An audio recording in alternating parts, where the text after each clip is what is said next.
Hello friends, let us continue our world history classes for history optional UPSC CSC के लिए and the topic is industrialization. So अभी तक industrialization में we have discussed the first phase of industrialization या first phase of industrial revolution यानी Britain में right that happened during the period of 1760s to 1840s के बीच में क्या economical changes हमें देखने को मिले. After that we discussed the industrialisation और इंडस्ट्रियल रेवोल्यूशन कॉन्टिनेंटल यूरोप में जो हिट करेगा यानी in Germany in Russia we discuss that in the previous session also. Now in this session we are going to discuss industrialisation in Japan. First, in this session, we'll discuss industrialization in Japan, and then in the next session, we will discuss industrialization in USA. So make sure कि previous सभी sessions आपने अच्छे से attend ज़रूर कर लिए हों, right? And in the previous 2-3 sessions we have discussed many questions. कई क्वेश्चंस का जवाब हमने ढूंढने की कोशिश करी है. क्वेश्चंस सच एज कि इंडस्ट्रियलाइजेशन है क्या या इंडस्ट्रियल रेवोल्यूशन है क्या, राइट? क्या इंडस्ट्रियल रेवोल्यूशन कहना इन इकोनॉमिक चेंजेस को सही रहेगा या नहीं? फर्स्ट फेज को कहना सही रहेगा या सेकेंड फेज को कहना सही रहेगा? What are the points in support and what are the points in right against this particular usage of the phrase industrial revolution, right, for the economic changes that happened in Europe and firstly in Britain during that time, right? After that we discussed कि भैया Britain में ही क्यों industrial revolution हमें होता हुआ नजर आया, right? Britain में ही what were the factors behind the origin or the rise of industrial revolution or this phase of industrialization in Britain? And when I say this phase of industrialization, what do we have established in the previous session कि this was not the first time जब धरती पर industrialisation हो रहा था, right? धरती पर industrialisation in the Arabian world, in the Indian world industrialisation पहले से मौजूद था. The Arabian world was industrialised, the South Asian region was already industrialised काफ़ी लंबे समय से. इनफैक्ट पिछले एक मिलेनिया से इंडस्ट्रियलाइजेशन चल रहा था इस रीजन में. But this was the phase 1760s के बाद स्टीम इंजन जो है वो क्या कर देता है, स्पीड अप कर देता है प्रोसेस को. किस प्रोसेस को? इंडस्ट्रियलाइजेशन के प्रोसेस को. सो ब्रिटेन में ही क्यों हुआ? What were the factors? Britain में ही हुआ तो फिर कॉटन इंडस्ट्रीज में ही क्यों जो है वो हमें सबसे ज्यादा, या लाइट इंडस्ट्रीज में या कंज्यूमर गुड इंडस्ट्री में ही हमें इंडस्ट्रियलाइजेशन की शुरुआत होती हुई क्यों नजर आई, right? Why if someone is talking about industrialisation is talking about cotton, ऐसा क्यों है? So we try to answer that in the previous session also. उसके अलावा हमने आंसर करने की कोशिश करी सवालों किस सवाल की कि भैया ब्रिटेन में जो इंडस्ट्रियलाइजेशन हुआ उसका इम्पैक्ट क्या है, right, on the British society. Then उसके बाद इंडस्ट्रियलाइजेशन सेकेंड फेज में हमें कॉन्टिनेंटल यूरोप में. So industrialisation in Germany, what were the reasons, how it originated, what was its impact. And then in Russia the reason behind the origin of industrialization, the type and the character and the nature and the features of industrialization, how they are different from Britain. So Britain का industrialization, its nature, feature, characteristics, its impact, its significance, right? Then Germany का industrialization, its nature, feature, characteristics, its impact, its significance, its shortage, shortcomings, drawbacks वगैरह. And then same thing for Russia. So तीनों की एक comparative study हम already जो है वो prepare कर चुके हैं previous sessions में.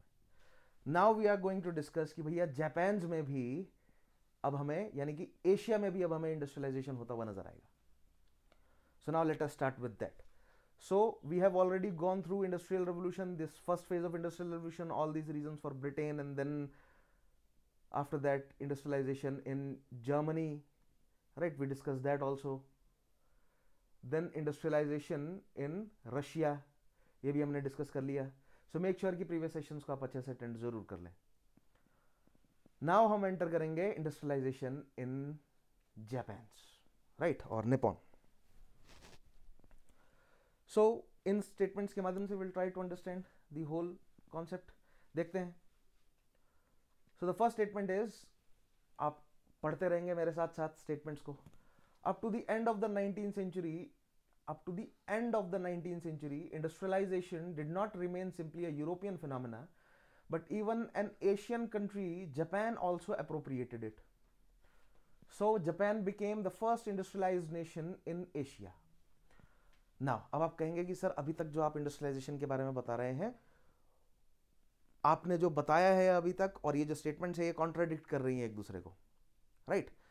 सो what we have already established that in Asia the South Asian region, the West Asian region, they were already industrialized, right? For that matter, the East Asian region, China and Japan, they were also, especially China, they were also industrialized, right?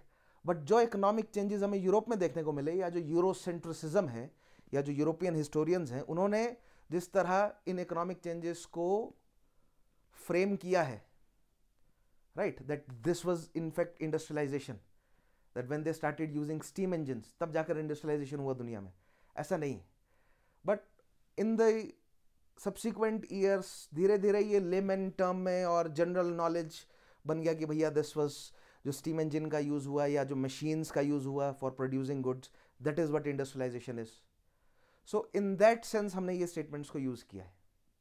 otherwise we have already established that from 8th century onwards only, the Western Asian region, the South Asian regions and East Asian regions, they were already industrialized. Industries वहाँ पर मौजूद थी. और जैसे कि मैंने आपको बताया ही है, when Britishers started conquering India, during that time, India contributed around 23% of the global GDP. Right? And Arabian world before the, let's say 12th century के पहले तक तो almost Arabian world में भी बहुत सारी टेक्नोलॉजिकल चेंजेस, बिकॉज जो agrarian revolution हमें यूरोप में देखने को मिलता है, it was result of the knowledge that they carried, right? जो नॉलेज वेस्ट एशिया से उन तक पहुंची, जो साउथ एशिया और ईस्ट एशिया की नॉलेज वेस्ट एशिया तक पहुंची, and then that knowledge was carried to European reason.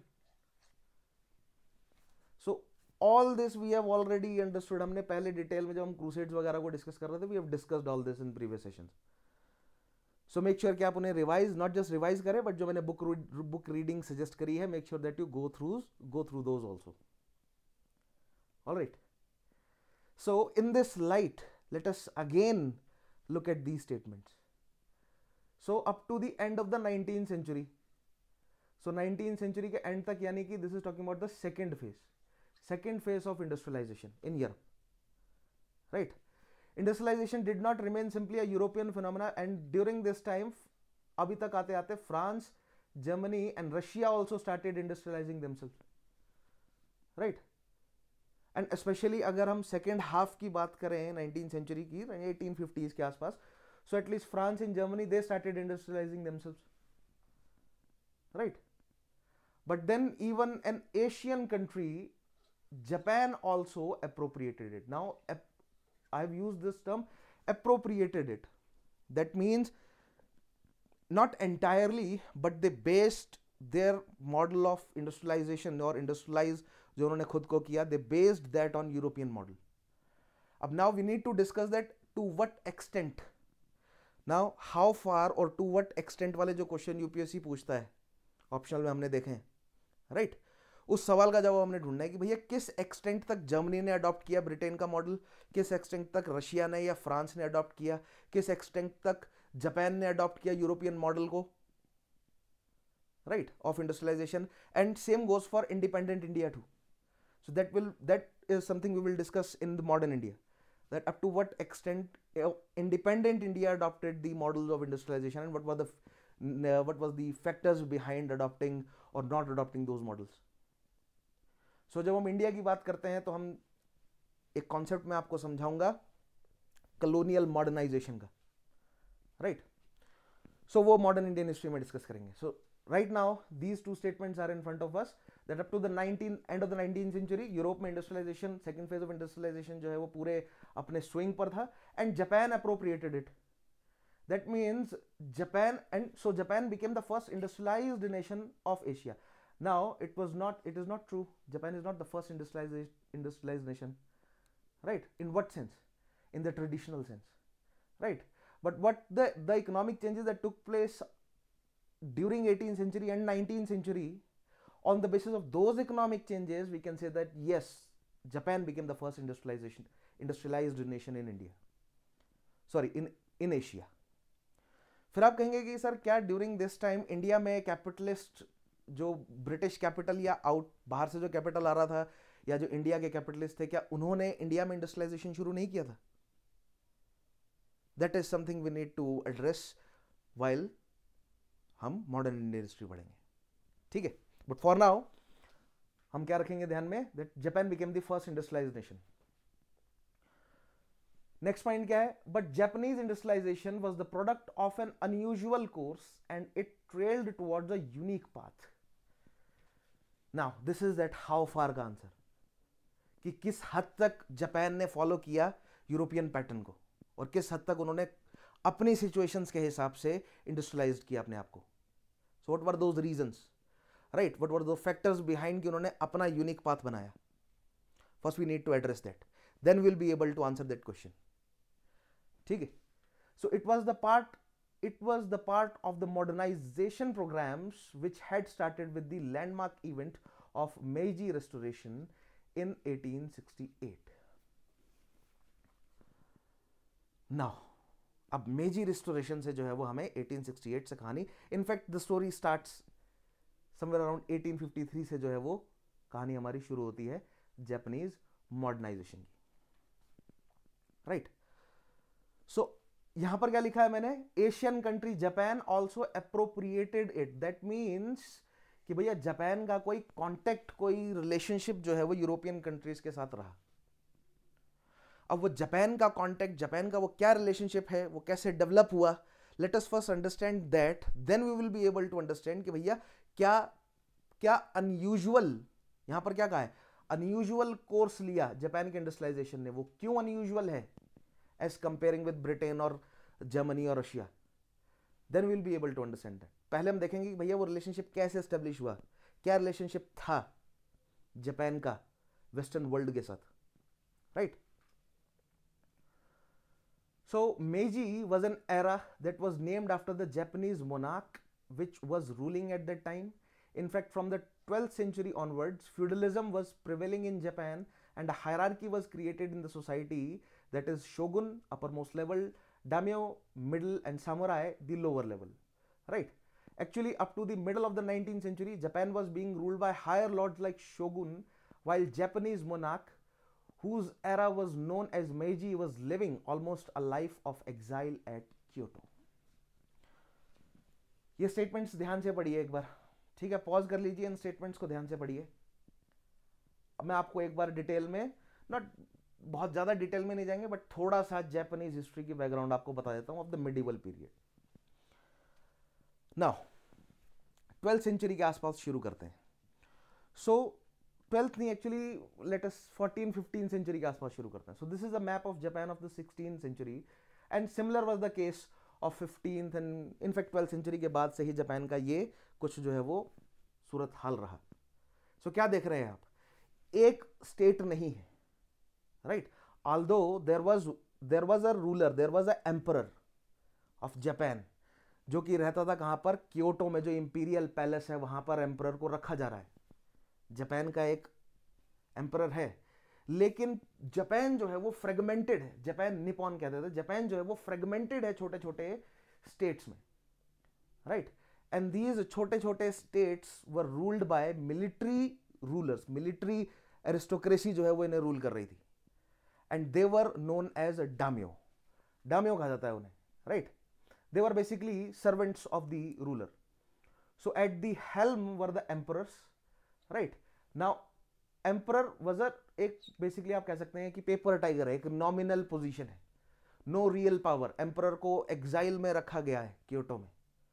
बहुत मतलब कई सेंचुरीज तक जो है वो लोग, कॉमन पीपल अपने एम्परर को देख ही नहीं पा रहे।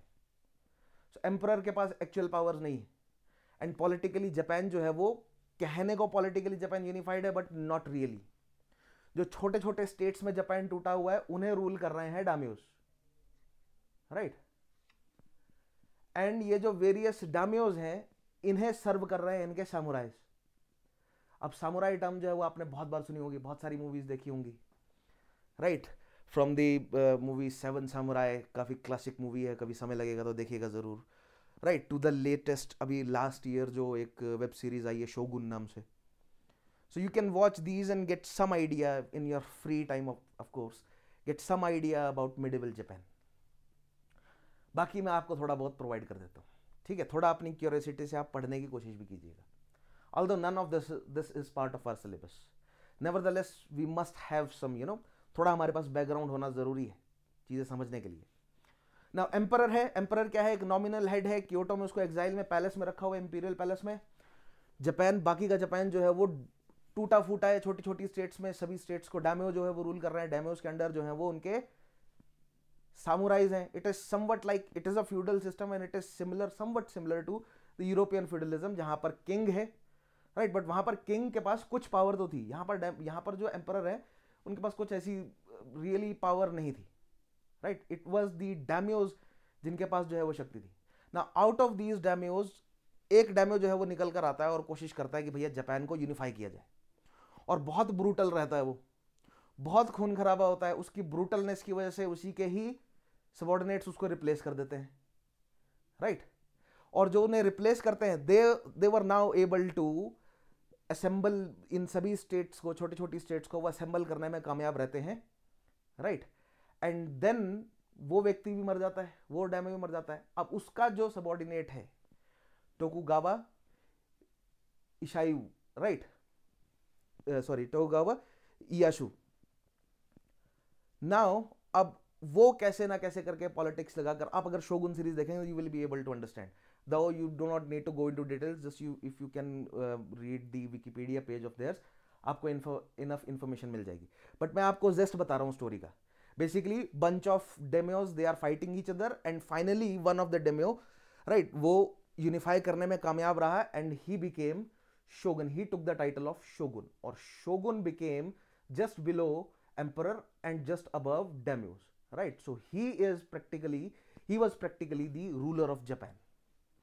सो it was the Tokugawa Ieyasu जो हाउस है, टोकुगावा जो हाउस है जिनकी कैपिटल थी एट ईडो, और वो टोकुगावा के नाम पर जो है वो eventually developed into Tokyo, right? उस टोकुगावा हाउस ने, उस टोकुगावा शॉगुनेट ने काफी लंबे टाइम तक जापान को रूल किया। इनफैक्ट 1853 तक आते आते जो है वो जापान को रूल किया, राइट? इनफैक्ट 1868 तक, 1853 से कॉन्फ्लिक्ट जो है वो शुरू हो जाता है। लेकिन we very well know that something happened after in the from 16th century से 19th सेंचुरी के बीच में, something happened between this 16th century के बाद the Portuguese, the Spanish, the Dutches, the British, French, then finally US, they were all looking for colonies abroad and eventually they reached to the shores of Japan, right? So initially Portuguese, they established their colony, they converted bunch of Japanese into Catholic Christians, right? But when Tokugawa took over, eventually this Tokugawa shogunate, unhone, they closed their doors for the outside world, because what they felt that this modernization, जो rapid modernization हो रहा है, for them it was modernization, foreign powers आ रही हैं, right?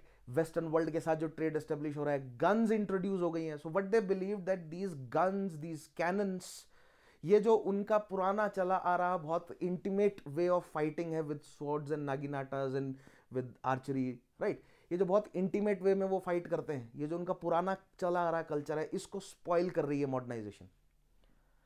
So what Tokugawa believed, और that shoguns believe that कि भैया we need to close our doors for the foreign world. So for almost 2.5 centuries, they closed their door, right? They severed most of the relationships with the foreign world, right? They expelled the Dutch, they expelled the Portuguese, and then the Dutches, and they didn't allow French and Britishers to enter for a long, long time. But something happened in 1853. So from 16th, 17th century till 1853, for almost 2.5 centuries, Japan closed their doors for outside world.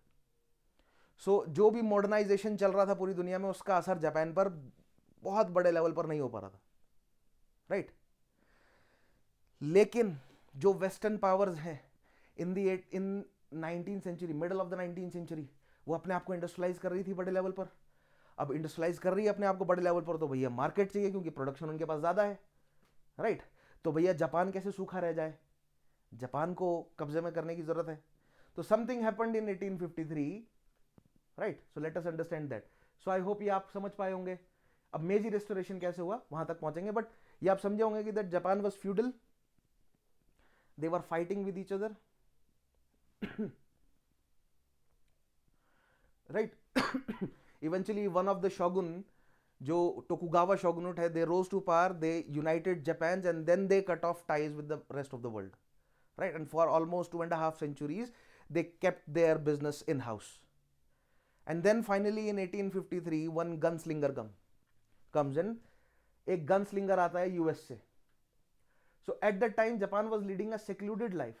No foreign ship was allowed to anchor on the port of Japan, but the state of self-imposed seclusion of Japan was disturbed by an American naval officer, Commodore Perry, who forcefully opened Japan through the Treaty of Kanagawa signed in 1854. Right? So now the gunslingers, जो gun boat policy है, हम Britain की gun boat policy पढ़ेंगे, right? गनस्लिंगर word एक US की जो gun boat policy है, और गनस्लिंगर एक टर्म यूएस में बहुत चला in the western cinema, in their western cinema, right? Gunslinger or someone जो गन घुमाकर दिखाकर जो है वो लोगों को डराते धमकाते हैं, राइट? तो ऐसा ही कुछ जो है वो उनके कॉमोडोर पेरी ने किया. एक नेवल ऑफिसर आया और उसने कहा कि जापान के रूलर्स को कहा कि देखिए, यानी शोगुन को कहा कि वो मेरा डिस्ट्रॉयर खड़ा है और उसकी कैनन्स जो है वो it is aim toward your ports, and we are militarily and navally far superior than you because you have not developed yourself for past many centuries, right? And definitely we will overpower you and forcefully make you trade with us.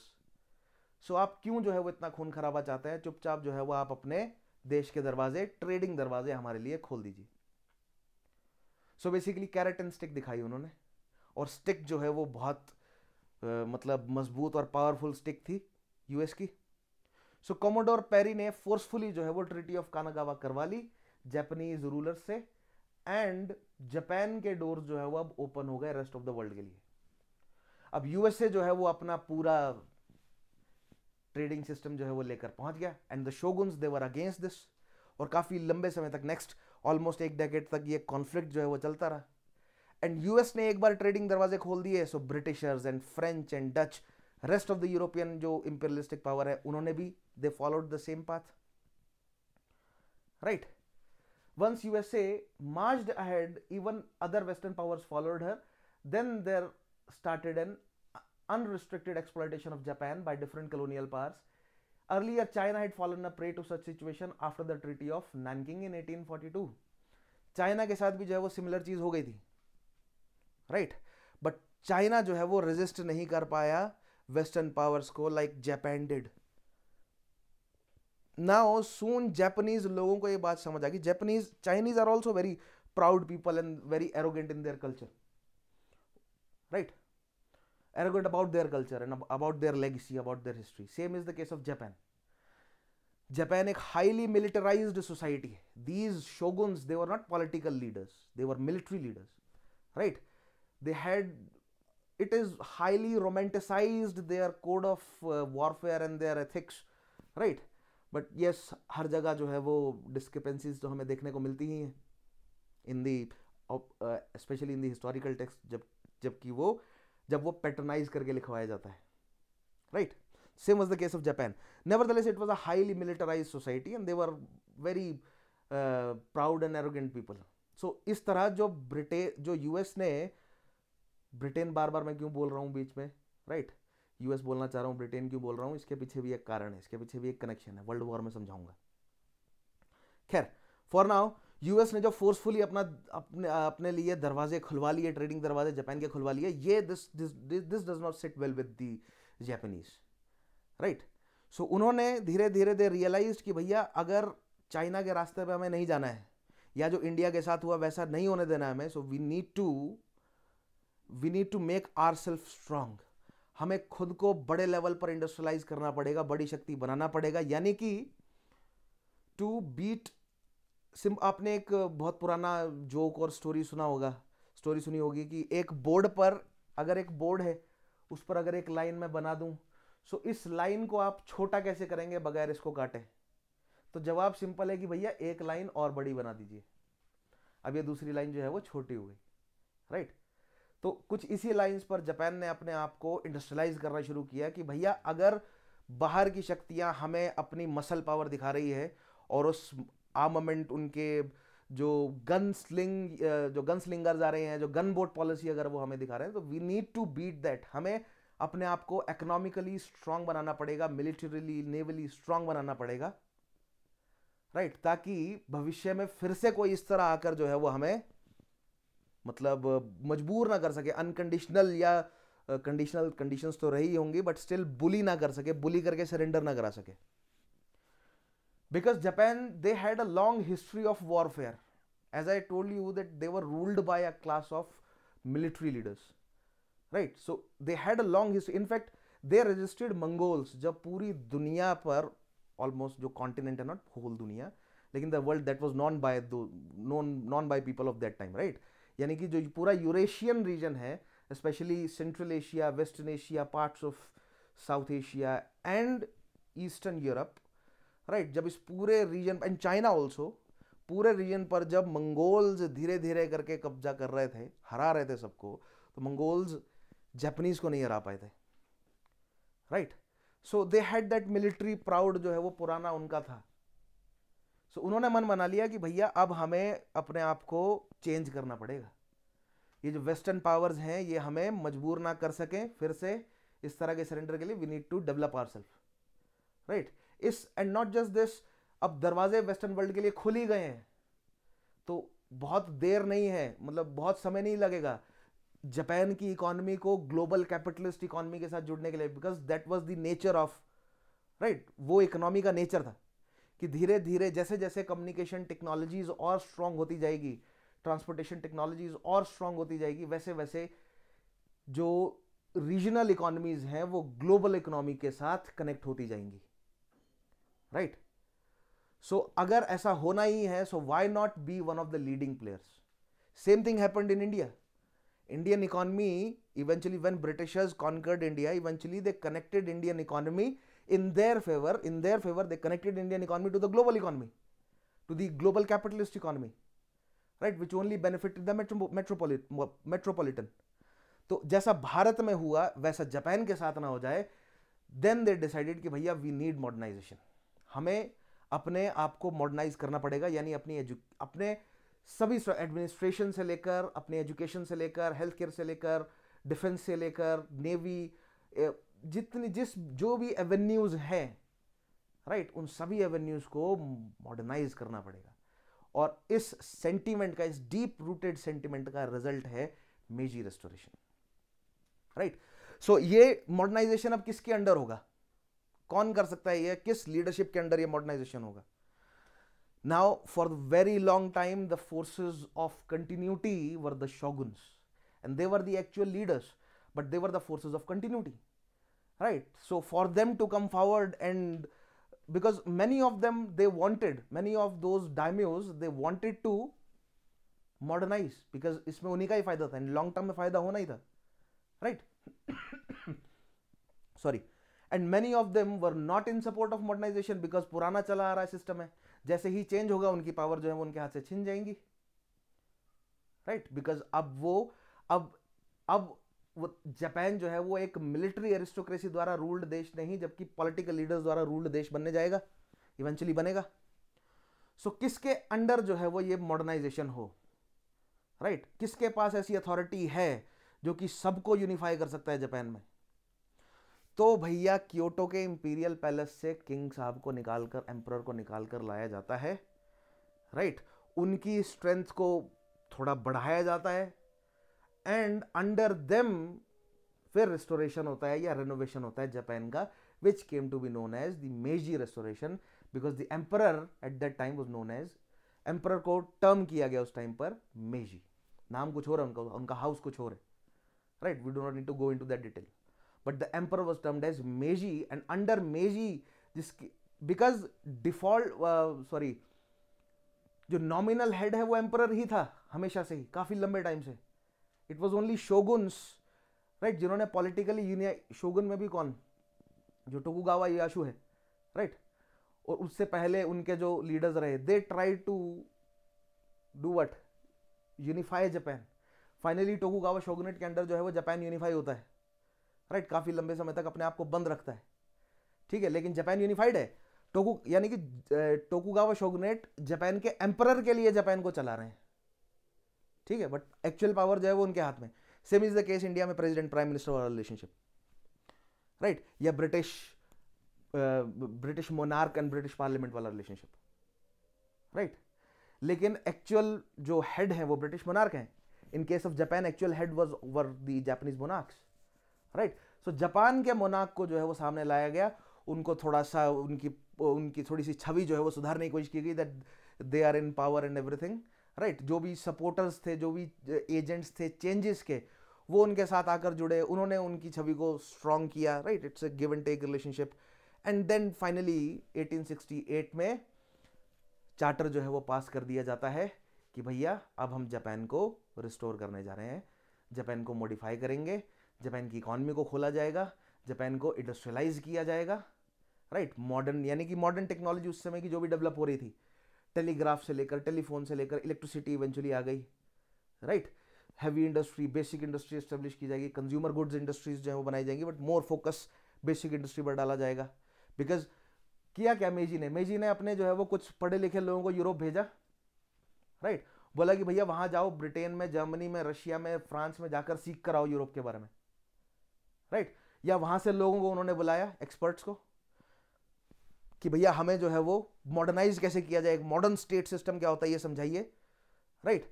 And with that guidance धीरे धीरे करके जो है वो Japan को modernise किया गया, alright. But Japan was not ready to go in Chinese way, right. China जो है वो उस लेवल पर चेंज नहीं कर पाया अपने आप को, वो एंटिसिपेट नहीं कर पाया चेंजेस जिस तरह जापान ने कर लिया। It reacted in different way. China was guided in its own cultural arrogance, so China hesitated to modernize. लेकिन जापान के लोगों को, जापान के जो उस समय के इंटरनल जो कैपिटलिस्ट हैं, देखिए capitalism is not a modern world phenomena, capitalism India में एंशिएंट टाइम से चल रहा है, same is the case of east Asia also.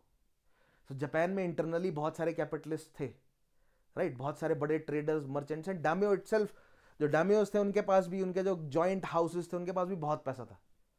तो वो पैसा धीरे धीरे उन्होंने जो सीखा, बाहर से जो लोग आए उन्होंने जो सिखाया, या अपने जो लोग उन्होंने भेजे उन्होंने जो सीखा, राइट। तो बेसिक चीज़ क्या समझ आई कि जो इतना पैसा पड़ा है हमारे पास, इसको इन्वेस्ट करना जरूरी है, right.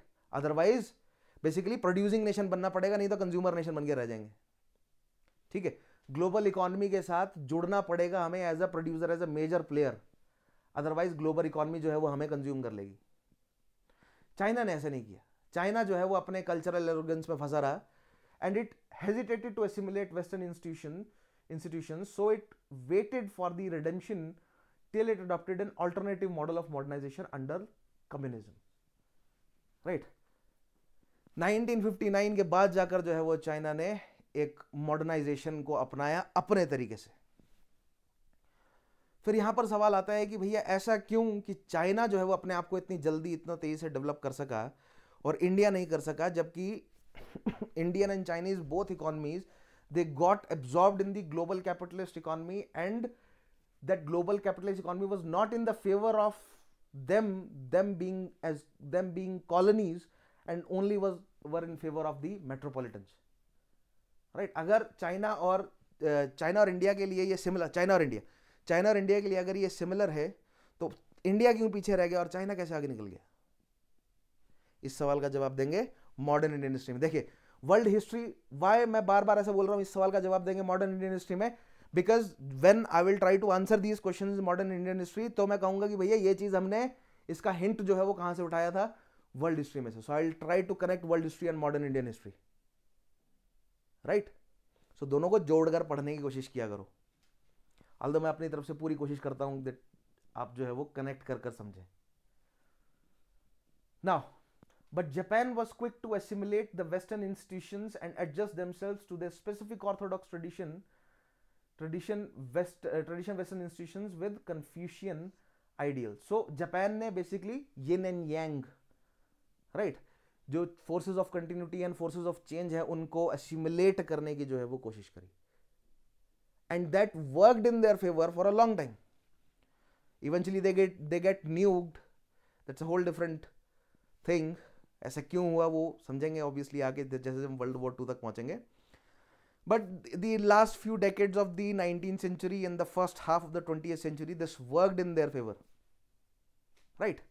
But it gave a very dangerous direction to Japanese polity and foreign policy, which eventually get them nuked. What was that dangerous direction? Because they entered into the direction of imperialism. Because eventually they did what? They industrialized themselves. They overproduced, right? क्योंकि they utilized their own resources. They बाहर global economy के साथ connect हो गए थे, तो भैया they imported technologies, they imported raw materials and technicians and engineers and teachers and जो भी चाहे वो टेक्नोलॉजिकल चाहे वो आइडियोलॉजिकल इम्पोर्ट हो एक्सपोर्ट हो, सब कर रहे थे वो. They were now connected with the global economy, but they were trying to become a player in it, not a consumer, right? So in that regard they need to be a producing nation. और जैसे जैसे वो produce करेंगे बेचने के लिए, अब उनका देश कम पड़ जाएगा उन्हें, तो अब उन्हें या तो आस पड़ोस के देशों में बेचना पड़ेगा सामान. लेकिन आस पड़ोस के देशों को अगर अदर कंट्रीज ने अपने कंट्रोल में रखा होगा, यानी दूसरी इंपीरियलिस्टिक पावर की वो कॉलोनीज होंगी, तो भैया दूसरी इंपीरियलिस्टिक पावर की कॉलोनीज में वो कैसे जाकर सामान बेच सकते हैं? यानी इंडिया में आकर जापानीज अपना सामान कैसे बेचेंगे जब तक ब्रिटेन जो है वो इंडिया में कॉलोनी बनाकर बैठा हुआ है, right? So that means they will have to head towards imperialism. उनको एम्पायर जो है वो बनाना पड़ेगा, यानी कि कॉलोनीज एस्टेब्लिश करनी पड़ेगी. And that they did. They captured Korea, they captured Manchuria, right? और ऐसा नहीं है कि जापान पहली बार जापान को ये आइडिया है. जब मैंने आपको बताया ना Tokugawa shogunate when they took over, उससे पहले के जो डाम्योज हैं जो यूनिफाई करने की कोशिश कर रहे थे जापान को, at the same time they were also trying to conquer Korea and to an extent they also conquered Korea too. So Japan जो है वो टाइम एंड अगेन कई बार जापान के जो रूलर्स हैं वो कोरिया को कॉन्कर कर चुके हैं, ठीक है? But after industrialisation Japan when became an Japan की इंपीरियलिस्टिक एस्पिरेशंस जब बढ़ी, they conquered the Korean region and then the Manchurian region, then the north eastern China, and then धीरे धीरे वो इंडो चाइना में, फ्रेंच की टेरिटरीज में, British territories में, डच टेरिटरीज में एंटर करना उन्होंने शुरू किया, right? In fact, Japanese wanted to take this Hawaiian islands also, right? Because whosoever controls Hawaiian island, they can have a very firm base in the center of the Pacific from where they can manage their affairs in the Americas, also in the Eastern and the South Asian and the Southeast Asian region. So having a control over Hawaiian island is very crucial for the imperialistic powers of those times, right? So Japan की कोशिश थी हम control में करें, Britain चाहता था हवाई हमारे कंट्रोल में रहे, यूएस चाहता था हवाई हमारे कंट्रोल में रहे. इवेंचुअली ड्यूरिंग वर्ल्ड वॉर 2 हम पढ़ेंगे तो जापान ने जो है वो पर्ल हार्बर पर जाकर मतलब बॉम्बिंग्स करी और हवाई को कंट्रोल करने की कोशिश करी, एंड देन इवेंचुअली यूएस को एंटर करना पड़ा, राइट? सो दैट्स वो थोड़ा आगे की कहानी है. बट पॉइंट मेरा ये है कि जापान किस डायरेक्शन में एंटर कर जाता है इंडस्ट्रियलाइज करने के चक्कर में खुद को, इंपीरियलिज्म की डायरेक्शन में, राइट? आपने वर्ल्ड वॉर 2 के दौरान जो हॉरर्स हमें बार बार डिफरेंट मीडिया प्लेटफॉर्म्स पर बार बार जो हॉलोकॉस्ट हुआ, राइट, उसको बार बार जो है वो दिखाया जाता है कि कितनी बुरे तरीके से कितना ब्रूटली जो है वो लोगों को मारा गया जर्मनी द्वारा. ये जर्मन रूलर्स, नाजी जो जर्मनी है उनकी जो लीडरशिप है, उनके क्या आदेश थे, जो ऑस्विट्स वगैरह हमने देखा है ये पूरा, राइट? लेकिन सिमिलर हॉरर्स जो हैं वो जापान, नॉट सिमिलर लेकिन टॉर्चर करना, एक्सपेरिमेंट्स करना, ये सारी चीज़ें जापानीज ने भी किया है, राइट? बताऊंगा आगे. जापानीज भी कम नहीं थे, सिमिलर लाइंस पर जो है वो हॉरर्स उनके भी हैं, ठीक है? ऐसा नहीं है कि केवल एक्सेस फोर्सेस ही ईविल थी. वर्ल्ड वॉर 1 पढ़ेंगे तो हम देखेंगे कोई भी दूध का धुला नहीं था. सब ने जो है वो किसी ना किसी लेवल पर एट्रोसिटीज करी हैं दूसरे लोगों पर. सो आगे आने वाले सेशन में डिस्कस करेंगे हम. Now if we observe the nature of Japanese industrialization, we can underline following features in it. Now there was greater emphasis on the foundation of basic and heavy industry. Why? Because जो उन्होंने पढ़ने को भेजा लोगों को और वापस आकर उन्होंने क्या बताया कि भैया फर्स्ट जो फेज है रेवोल्यूशन का वो हम नहीं कर सकते, राइट, वो मार्केट ऑलरेडी एक्सप्लोर हो चुका है, हमें बेसिक और हैवी इंडस्ट्री पर काम करना पड़ेगा। I have answered this question, why invest on basic and heavy industries, जब हम जर्मनी को पढ़ रहे थे तो वहां मैंने जवाब दिया है। Same is the case of Japan, right, कि बेसिक और हैवी इंडस्ट्री पर जो इन्वेस्ट करना पड़ेगा। जो सिंपल आंसर है वो ये है कि भैया जो लाइट कंज्यूमर इंडस्ट्री है उस पर ऑलरेडी ब्रिटेन का एक बहुत, वो ऑलरेडी मार्केट जो है एक्सप्लोर हो चुका है, वहां पर इन्वेस्ट करना जो है वो अभी सेफ नहीं रहेगा। The safe investment is to invest in heavy industry and basic industry, right, early, because आप अगर कोल स्टील बनाते हैं, आयरन माइनिंग करते हैं या आयरन को माइन करते हैं, कोल को माइन करते हैं, राइट, स्टील इंडस्ट्रीज डालते हैं अपनी, उससे क्या होगा, आप रेलवेज एस्टेब्लिश कर सकेंगे, आप लोकोमोटिव इंजन्स बना सकेंगे, आप अदर मशीन्स को बना सकेंगे। तो अगर आप बेसिक और हैवी इंडस्ट्रीज पर इन्वेस्ट करते हैं तो उसके बाय प्रोडक्ट में जो है वो लाइट इंडस्ट्री डेवलप हो जाएगी। अगर आप लाइट इंडस्ट्री डेवलप करने चलेंगे तो आपको इंपोर्ट करना पड़ेगा हैवी इंडस्ट्रीज प्रोडक्ट को, राइट, तो वो फिजिबल नहीं होगा। तो what you need to do is you need to invest in the, और you need to found the basic and heavy industries. But basic और हैवी इंडस्ट्री को बनाने के लिए क्या चाहिए, बहुत बड़े लेवल पर पैसा चाहिए। तो हमने देखा भैया वो काम ब्रिटेन ने कैसे किया, जर्मनी ने कैसे किया, रशिया ने कैसे किया। हम समझेंगे वही काम जो है वो अब जापान ने कैसे, वो कैपिटल कहां से लेकर आए बेसिक और हैवी इंडस्ट्री सेट करने के लिए। Earlier, the government expected that the Japanese capitalists would be encouraged to invest in industrialization, but they did not take interest in due to two factors.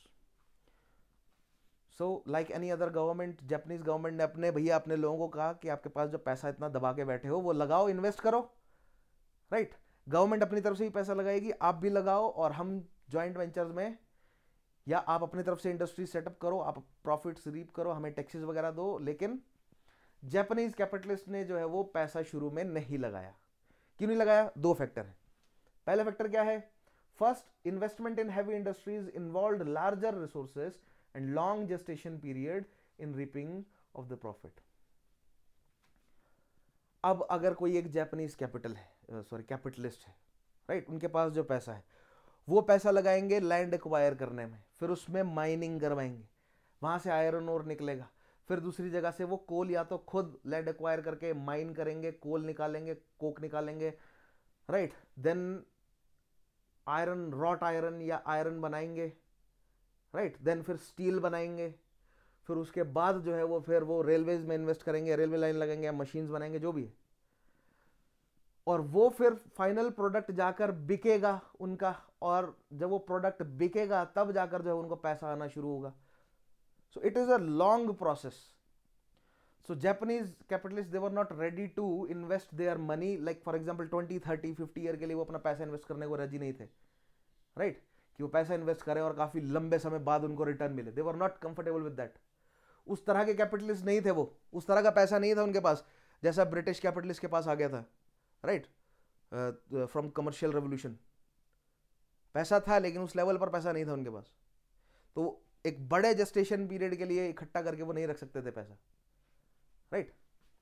Now second, they found the investment in land more lucrative in industry than in industry, right. So जो traditional agriculture वगैरह जो चल रहा है, जो land से जितना भी वो पैसा निकाल सकते हैं अलग अलग तरीके से, राइट, रियल एस्टेट बनाकर चाहे उस पर एग्रीकल्चर वगैरह करके, तो लैंड पे इन्वेस्ट करना वो ज्यादा सेफ समझ रहे थे। They were considering that to be a safe investment.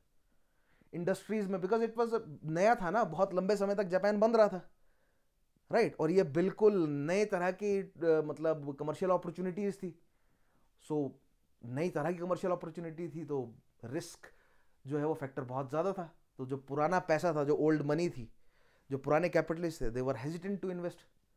सो ऐसे में जापानी सरकार क्या करे, so the government had to move forward. Government को अब खुद से पैसा लगाना पड़ा। It established heavy industries at its own and then except some industries of strategic importance, it sold all industries to private capitalists at subsidized rates. तो government जो tax से या जो पैसा जहां से भी गवर्नमेंट जो है वो उठा सकती थी, राइट, इंटरनली ही, बाहर से लोन लेना नहीं शुरू किया, रशिया वाला काम नहीं हुआ अभी। So Japanese government under emperor मेजी, जापानीज गवर्नमेंट ने खुद से हैवी इंडस्ट्रीज लगाई और फिर वो प्राइवेट, यानी कि वो जो जेस्टेशन पीरियड वाला जो फैक्टर है उसको हटाया और फिर प्राइवेट कैपिटलिस्ट को वो कंपनीज बेच दी एट सब्सिडाइज्ड रेट्स, राइट। यानी कि लेट्स से अगर 100 रुपए 100 यूनिट जो है वो अगर किसी एक इंडस्ट्री को लगाने में लगा, so I am just speculating here but to give you an idea, right. So let's say 40 में जो है वो वापस किसी कैपिटलिस्ट को बेच दिया, राइट। अब वो कैपिटलिस्ट जो है वो इस इंडस्ट्री को अपना पैसा इंडस्ट्री में इन्फ्यूज करके अब इस इंडस्ट्री को आगे बढ़ा सकता है। So this was the uniqueness of Japanese industrialisation, right. अब आपको याद रखना है कि रशिया के केस में क्या होता है, रशिया ने टैक्स लगाया लोगों पर, अपने पेजेंट्स पर टैक्स लगाया और लोन लिए। जर्मनी के केस में joint stock banks resolve their capital issue, right. Britain के केस में there was presence of private capital, right. Japan के केस में क्या है, private capital was present but the capitalist were not ready to invest, they were not ready to take risk. So government on their own risk established the basic and heavy industries and then sold those basic and heavy industries to the capitalists at subsidized rates, right. Now it created a unique feature of Japanese industrialization. It could not give birth to any new industrial class, rather a group of bankers themselves purchased industries and became owner of the industries as well. Now as far as the development of a new industrial class is concerned or a new middle class is concerned, right, जिस तरह Germany में या Britain में एक middle class develop हुआ, एक industrial class develop हुआ, उस तरह का एक इंडस्ट्रियल क्लास, एक मिडिल अपर मिडिल क्लास से निकल के रहा है ना इंडस्ट्रियलिस्ट, उस तरह की एक इंडस्ट्रियल क्लास जो है वो अपर मिडिल क्लास जापान में नहीं डेवलप हो सकी। क्यों? क्योंकि जापान की जो रूलिंग क्लास है यानी कि जो अपर क्लास है, उन्होंने क्या बनाया, इंडस्ट्रीज बनाई, राइट। और जो पुराने कैपिटलिस्ट हैं, आप कह सकते हैं कि yes they were also upper class, लेकिन याद रखिएगा जापान की सोसाइटी में ट्रेडिशनली हायर पावर पर कौन बैठे हुए थे, daimyos, and so that means they were also ruling elites. So those पुराना जो ओल्ड पैसा है, ओल्ड जो कैपिटलिस्ट हैं, जो बैंकर्स हैं, राइट, उन्होंने ही उन इंडस्ट्रीज को खरीद लिया, तो एक सेपरेट इंडस्ट्रियलिस्ट क्लास नहीं बन सकी, right. Furthermore, it created a situation of monopoly capitalism also. Now, capitalism में मोनोपोली आना एक ग्रेजुअल प्रोसेस है, जो कि ब्रिटेन में हुआ या जर्मनी में हुआ, राइट। ग्रेजुअली मोनोपोलीज डेवलप हुई, ठीक है। लेकिन यहां पर क्या है, इनिशियल स्टेजेस में ही मोनोपोली डेवलप हो गई।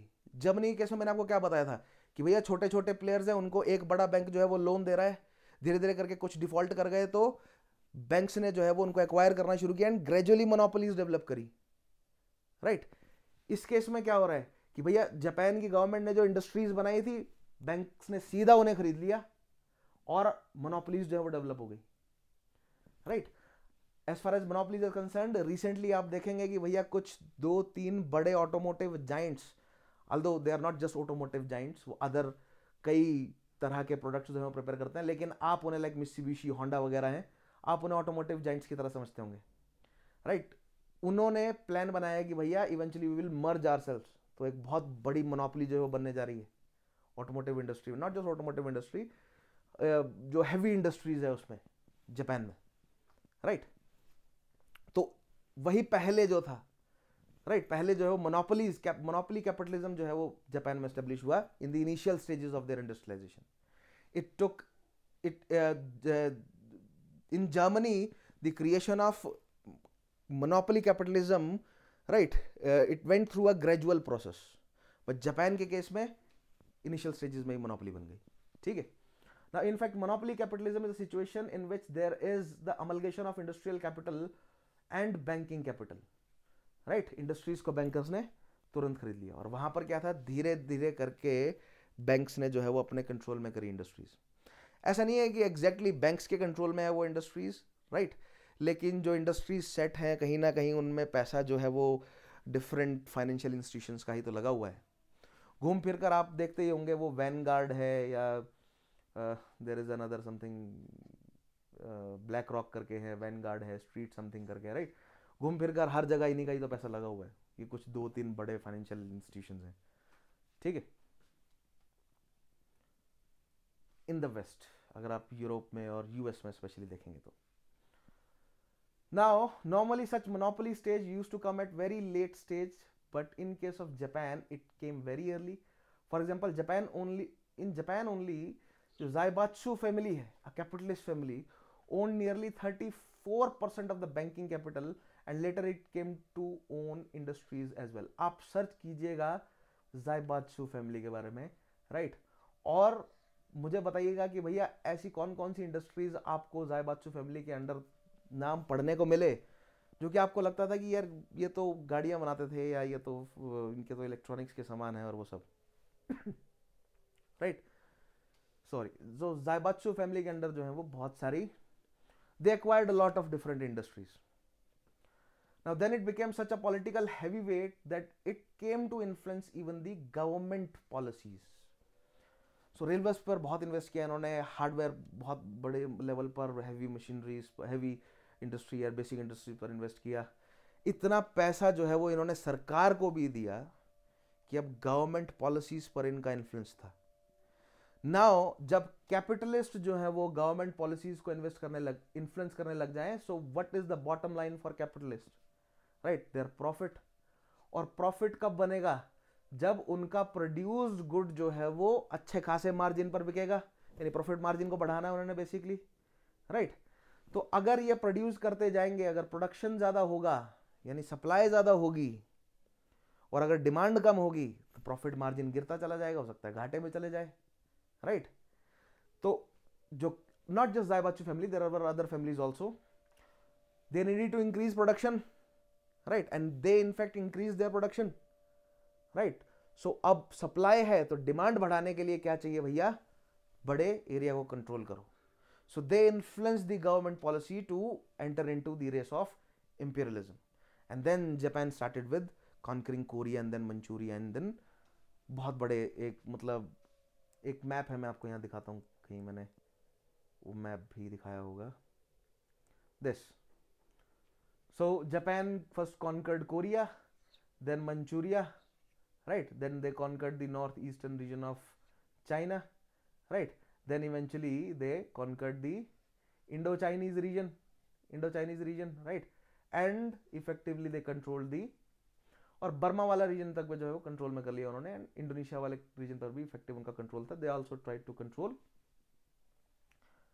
हवाई also, that resulted into US nuking them. That's a whole another picture, right? So this was the extent of the Japanese imperialism, right? It started somewhere in the last few decades of 19th century. So it started in 1870s, 1870s से लेकर 1942 तक, right? They controlled this much of the region, directly or indirectly, right? And ऐसा क्यों है? Basically अपना सामान बेचने के लिए. So next thing, what was the impact of the Japanese industrialization? So Japan's industrialization brought a big political tremor in Asia Pacific region. अभी तक ब्रिटेन के सामने जो है वो खतरा क्या था? अभी तक ब्रिटेन के सामने खतरा था जर्मनी, राइट? अब अचानक से ब्रिटेन के सामने जो है वो खतरा जापान भी है, एक नया इंडस्ट्रियल प्लेयर आ गया. इनफैक्ट ब्रिटेन ने काफी लंबे समय तक जापान के साइड भी रहा, because Britain wanted to keep US at bay. US को थोड़ा सा जो है वो शांत रखना चाहता था, बिकॉज ब्रिटिशर्स दे न्यू कि भैया यूएस जैसे इंपीरियलिज्म में उतरेगा, बहुत बड़ा कॉन्टिनेंट है उनके पास, बहुत रिसोर्सेज है उनके पास, तो वो डोमिनेट कर जाएंगे.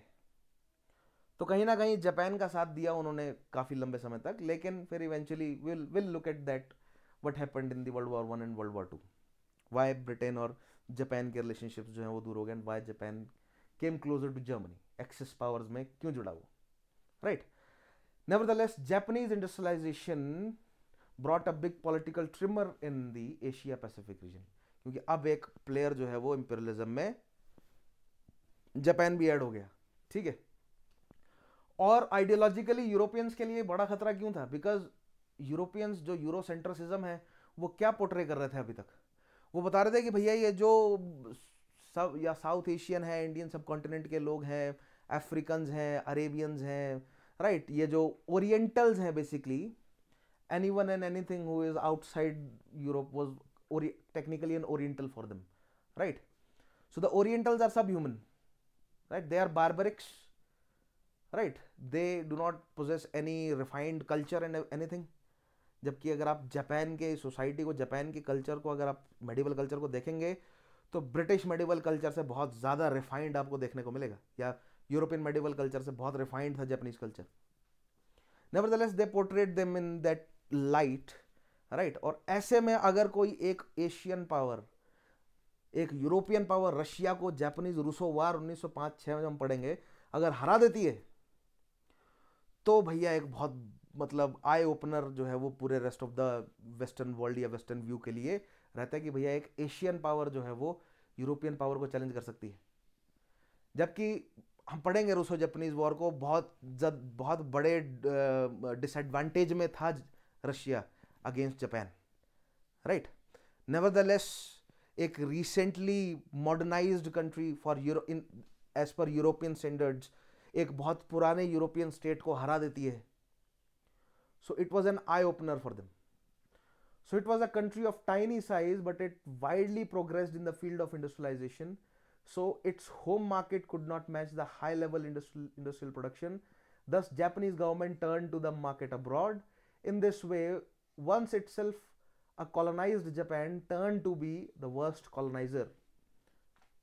मैं आपको बताऊंगा वर्ल्ड वॉर 2 के horror stories. It was not only Germany who were committing those horrible crimes, and not just Germany but for that matter USSR में भी, right. and एक्टिव टॉर्चर नहीं, लेकिन under capitalist policies and capitalist जो भी economic system है, Britain में भी जो प्रोलेटरेट्स के साथ हुआ, राइट. लोग इतनी जल्दी मर जा रहे थे, उनकी ज़मीनें छीन, बहुत इतने बुरे हालत में रहने को मजबूर किया जा रहा था लोगों को, वो भी किसी टॉर्चर से कम नहीं था, राइट. सो जैसे कि मैंने आपको बताया ना कि कोई दूध का धुला आपको नज़र नहीं आएगा. हाँ, हम ये देखने को मिलेगा कि कुछ प्लेयर्स रिलेटिवली दूसरे से ज़्यादा ब्रूटल होंगे, like Germany and Japan, right. लेकिन चाइना भी कम ब्रूटल नहीं रहा अपने लोगों के साथ. चाइना ने भी बहुत ब्रूटलिटीज़ करी, रशिया ने भी, एंड इफेक्टिवली देखा जाए तो ब्रिटेन ने भी, राइट. और यूएस में तो स्लेवरी काफ़ी लंबे समय तक एक हॉलमार्क बना ही रहा ब्रूटलिटी का, ठीक है. So in this way, once itself a colonized Japan turned to be a worst colonizer. Even Western colonial powers branded her as a yellow danger. Yellow danger जो है वो मैंने आपको पहले भी कहीं ना कहीं ये कॉन्सेप्ट समझाया हुआ है, राइट. कि भैया वेस्टर्न सोसाइटी में, खासतौर पे यूएस में, नाउ वेस्टर्न सोसाइटी में, वेस्टर्न यूरोप और यूएस में जो है वो कहीं ना कहीं जो एशियन कंट्रीज है उनको लेकर ये स्टीरियोटाइप है कि भैया दे, इनिशियली क्या था, दैट प्रेजुडिस था, स्टीरियोटाइप नहीं था, केवल प्रेजुडिस था that they were barbaric, right. But eventually जैसे जैसे in during the first half of the 20th century, last half of the 19th century and then first half of the 20th century, Japan ने जिस तरह modernise किया अपने आप को, then in the later half of 20th century China and Koreas ने जिस तरह अपने आप को मॉडर्नाइज किया, राइट. और अब एक स्लैंग बन गया है, एक फ्रेज बन गया है कि if you think that you are good at something, there is always an Asian kid better than you in any field, right. ये वेस्ट में एक फ्रेज बन गया हुआ है. किसी भी फील्ड को उठा लीजिए, चाहे आप एकेडेमिया, स्पोर्ट्स, जिम्नास्टिक्स, थिएट्रिक्स, जो भी आप, म्यूजिक, डिफेंस, व्हाटएवर, जो भी आप उठा लीजिए, एक स्लैंग बन गया है कि if you think that you are good at something, there is always an Asian kid better than you, right. Asian जब टर्म यूज करते हैं western society, so they mean the Mongoloids, specially the Chinese, Koreans and the Japanese, right. So those Mongoloids, उनकी जो skin, जो tone है, it is yellowish, थोड़ा पेल yellowish सी जो skin है उनकी. On the basis of that they called it the yellow danger. Now I am talking about Japan in this case, but जैसे जैसे हम आगे बढ़ेंगे तो चाइना एंड कोरियाज भी उनके लिए जो है वो एक येलो डेंजर बन जाएगा, राइट. सो यूएस में एंड वेस्टर्न कम्युनिटीज में, western not communities but countries of western Europe and other western countries में, Canada and specially North America में 1980s के आसपास. Now this was in the initial decades of, for Japan, for the case of Japan, it is the initial few decades of the 20th century, but for Chinese and Koreans also, the 1980s and 1990s में जो है वो बहुत propaganda चला है US में और western Europe में, राइट. कि भैया ये जो चाइनीज़ हैं, कोरियंस हैं, they will come and they will they will take over our jobs and the migrants will right jobs वगैरह हमारी ले लेंगे और हमारे लोगों के पास जॉब्स नहीं रहेंगी, और जो कि मैं ये नहीं कहूँगा कि उन्होंने ऐसा किया राइट, लेकिन बहुत बड़े लेवल पर चाइनीज़ और लोग जो हैं वो आकर बसे हैं, कोरियंस एंड जापानीज़ राइट, और बेटर पोजीशंस पर पहुँचे हैं वेस्टर्न कंट्रीज़ में। वो क्यों पहुँचे हैं? Same is the case of India also right, ऐसा क्यों है? I hope you are able to understand, we have discuss though that, अच्छे से हमने सोसाइटी में डिस्कस किया ही है वो। खैर आगे बढ़ते हैं। That was the impact and this was the imperialistic expanse of Japan from 1870 to 1942 right. They started with the Koreas and then they eventually conquered the Manchurian region, then the inner Mongolia, the Shenzi and Shanxi, the basically yellow river के आसपास वाला जो region है China का right, and then Taiwan उन्होंने capture किया, और फिर उसके बाद they entered into Indo China, Thailand, French Indo China, Burma, and then Indonesia वाला, ब्रिटिश मलाया, और देन जो डचेस की जो कॉलोनीज थी, they captured, they conquered all of that region right, and not just that जो Guinea है, northern part of New Guinea also, and many of these Pacific Ocean islands too, but they were not able to capture Hawaii that effectively right, जो पढ़ेंगे World War II में क्या हुआ। Then lastly, its colonial ambition resulted into Russo-Japan War 1904 and 5, and Japan's success in this war made Japan more confident and complacent. Then Japan's success brought it in a rivalry with USA, and this rivalry resulted into Japan's attack on Pearl Harbor in 1941. But the whole story met with its tragic end in nuclear bombardment of Japan's towns of Hiroshima and Nagasaki. So जैसे जैसे Japan expand कर रहा था, ठीक है, northern southern Korea तो बाद में बने, लेकिन कोरियन वाला रीजन कैप्चर किया, मंचूरिया वाला रीजन कैप्चर किया, और अब धीरे धीरे वो कहाँ पर जाने की कोशिश कर रहे हैं राइट, ये जो पेनिनजुला, आप मुझे बताएंगे इस पेनिनजुला का नाम क्या है, इस पेनिनजुला को कैप्चर करके अब रशियन टेरिटरी में एंटर करने की कोशिश कर रहा था जापान राइट, जिसके रिजल्ट में हमें देखने को मिली जापानीज रूसो वॉर, या बढ़ती हुई शक्ति को कंट्रोल करने की रशिया ने कोशिश करी, अपने पड़ोस में बढ़ती हुई शक्ति को कंट्रोल करने की रशिया ने जब कोशिश करी तो जापान ने बहुत बुरी तरह धोया रशिया को, although Russia was at many disadvantages जो कि हम समझेंगे अभी, अलग से पढ़ेंगे रसो जापानीज वॉर को।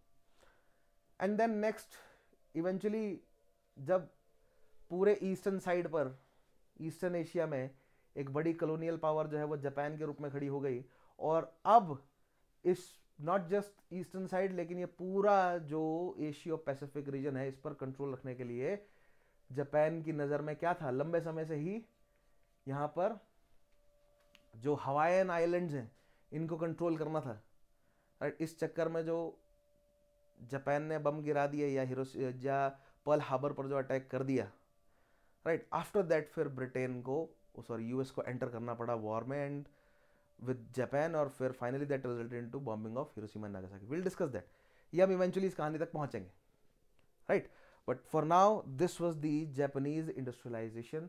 मेक श्योर कि आप जो है वो बाकी सभी प्रीवियस सेशंस को जरूर अटेंड कर लें, ठीक है। In the next session will discuss the industrialization of US of A right, and then हम एक बार सोशलिज्म मार्क्सिज्म में एंटर करके फिर 20th सेंचुरी की पॉलिटिकल टर्मोइल में एंटर करेंगे। Alright, so that is all for today. Thank you for watching. Make sure कि प्रीवियस सभी सेशंस को अटेंड जरूर करें, आगे आने वाली क्लासेस के साथ जरूर जुड़े रहें। थैंक यू फॉर वाचिंग, मिलेंगे नेक्स्ट क्लास में, टेक केयर।